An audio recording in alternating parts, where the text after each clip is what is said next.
Bienvenidos a una nueva cápsula. Hoy vamos a ver métodos de cuantificación en métodos instrumentales. Estamos revisando curvas de calibración y en esta cápsula en específico vamos a revisar adición de patrón o estándar. La calibración por adición de patrón se utiliza generalmente cuando nosotros tenemos efecto de matriz. ¿A qué le llamamos efecto de matriz? A todos los otros componentes que no son nuestro analito y que nos pueden hacer que nuestra señal se vea incrementada o disminuida y con eso nos vaya cambiando los valores. Entonces, ¿qué ocurre? Si ustedes se fijan, en ese gráfico que tenemos ahí hay una línea de color rojo y otra línea de color azul que nos vienen a representar una ecuación de la recta. Si ustedes se fijan, el de color rojo dice señal versus concentración del analito en la muestra, pero en una matriz real. Y el azul dice señal versus concentración de analito en los patrones en una matriz ideal. Entonces ahí nos damos cuenta que nosotros podríamos tener una distinta pendiente e intercepto y podríamos tener un error sistemático proporcional. Entonces, ¿qué es lo que vamos a hacer? ¿Cómo podríamos corregir este efecto de matriz que va a estar en todas las muestras que nosotros vamos a medir?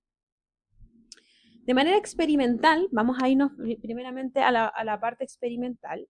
Si nosotros recordamos lo que era estándar externo, teníamos volúmenes y concentraciones que iban incrementándose para poder construir la ecuación de la recta, que sería lo que está en color verde en cada uno de los matraces. Entonces, si se fijan al principio, damos el ejemplo, puede ser 0, 10, 20, 30, 40 ml. Entonces vamos a tener volúmenes que se van a ir incrementando y por supuesto si tenemos volúmenes incrementados también, como todos se afueran al mismo volumen, vamos a tener concentraciones que van a ir incrementándose. Entonces con eso nosotros podíamos construir una curva de calibración. Lo que ocurre es que si nosotros tenemos efecto de matriz, podríamos tratar de minimizar ese efecto adicionando la muestra en la misma curva de calibración. Entonces, cuando nosotros tenemos adición de patrón o estándar, a diferencia de la otra curva de calibración de estándar externo, lo que hacemos es adicionarle un volumen conocido de muestra problema. Imaginémonos que nos ponemos 10 ml en cada uno de los matraces. Entonces, los volúmenes que se ven ahí en gris serían 10 ml para cada uno de los matraces. ¿Qué es lo que vamos a tener en total? Vamos a tener la misma cantidad de muestra en todos los matraces, volúmenes que van a ir incrementándose para ir construyendo la curva y finalmente los vamos a enrasar con la disolución que nos digan, con agua, con ácido, con lo que nosotros tengamos que enrasar para llegar todos al mismo volumen. Imaginémonos aforos de 25 o 50, todos a 25 o todos a 50. Una vez que tenemos estos patrones construidos, los homogenizamos por supuesto y nos vamos a ir a medir la señal, ¿sí? Y con eso podemos en este caso obtener la ecuación de la recta. Vamos a tener una pendiente y un intercepto. A diferencia de lo que era estándar externo, lo que nosotros aquí no vamos a tener es una muestra externa. No vamos a tener una muestra que interpolar en una ecuación de la recta y poder sacar la concentración. ¿Por qué? Porque aquí la muestra está adentro de la curva. Nosotros dijimos que vamos a poner muestra en cada uno de los puntos de nuestra ecuación de la recta. Entonces la diferencia que vamos a tener para poder calcularlo matemáticamente es que ya cuando tenemos la ecuación de la recta y es igual a m por x más o menos n, que sería el intercepto, vamos a decir que nuestra y es igual a 0. Por lo tanto, para poder determinar la concentración de la muestra, lo único que nos queda es despejar CA o X. Para poder despejar CA o X sabiendo que y es igual a 0, vamos a despejar el intercepto y lo vamos a dividir por la pendiente y siempre vamos a poder obtener la concentración. Ojo que el intercepto puede ser positivo y negativo, entonces lo que tenemos que hacer siempre es trabajarlo en valor absoluto. Si está positivo y pasa al otro lado despejándose en negativo, no importa porque va a estar en un valor absoluto. Siempre para determinar la concentración en una adición de patrón o estándar va a ser intercepto dividido en pendiente en un valor absoluto. Veamos cómo podemos resolver un ejercicio. Aquí dice ejemplo de aplicación. Dice que se determinó el cromo en una muestra ambiental, acuosa, pipeteando alícuotas de 10 ml de la muestra en 5 matraces aforados de 50 ml. Si nosotros ya vemos eso, si ya vemos ese enunciado, ya sabemos que dice 10 ml de la muestra en 5 matraces aforados, ¿sí? Dice, antes de enrasar los matraces se añadieron a cada uno de ellos volúmenes distintos de patrón. de 12,2 ppm de cromo. Entonces, ya al ver la tabla y el enunciado, debemos darnos cuenta que es este el tipo de calibración. Es el tipo de calibración que lleva la muestra problema en cada uno de los matraces. Tenemos 10 ml de muestra problema en la tabla. El volumen de patrón, en este caso nos dicen que es 0, 10, 20, 30 y 40. Y tenemos que determinar primeramente la concentración de patrón de cromo en cada uno de los matraces y nos dan las absorbancias que son las señales que se midieron de cada uno de ellos. ¿Por qué nos piden que determinemos la concentración de patrón? Porque fíjense que el patrón tiene una concentración conocida, 12,2, pero nosotros fuimos tomando 0 ml de patrón y queremos saber cuánto es la concentración en los matraces aforados de 50. Entonces tenemos, para el primero tenemos 12 ppm, pero que adicionamos 0 al matraz de 50, entonces el primero siempre en este caso va a tener valor 0. Después ya tenemos que ir haciendo los cálculos y para eso voy a ir a mirar el Excel. Entonces aquí lo que tenemos es, dijimos, 10 ml de muestra para cada uno, volumen de patrón 0, 10, 20, 30, 40, las concentraciones eran las que teníamos que determinar y las absorbancias nos las daban en el ejercicio. Como tenemos que determinar la concentración, al principio sabemos que adicionamos 0 ml, o sea, 0 de 12,2 ppm y lo dividimos en 50 y obtenemos por supuesto 0. Después, esta concentración va a ir aumentando porque ya no tenemos 0 ml de patrón, tenemos 10. 10 por la concentración de 12,2 ppm dividido en 50 nos va a dar la concentración de nuestro segundo matraz. Seguimos consecutivamente con todos. 20 por 12,2 dividido en 50 nos da la concentración del siguiente matraz.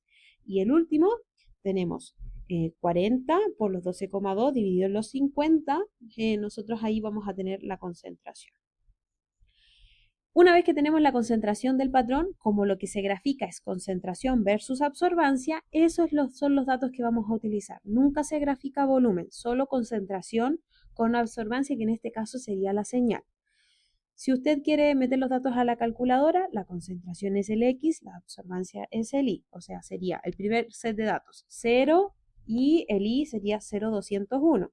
2,44 y el Y sería 0,292. Si nosotros queremos hacerlo en Excel, tenemos que ir a gráficos, un gráfico de dispersión, y ahí nos van a salir los puntitos. Después, en este caso, tenemos que ir clic derecho, agregar línea de tendencia y, por supuesto, presentar la gráfica de la ecuación de la recta y el R cuadrado. Yo aquí, si me pongo en este Excel, yo ya lo tengo hecho, entonces aquí están con los datos que nos dan en el ejercicio. A mí me da que la pendiente es 0,0361 y el intercepto es 0,2022.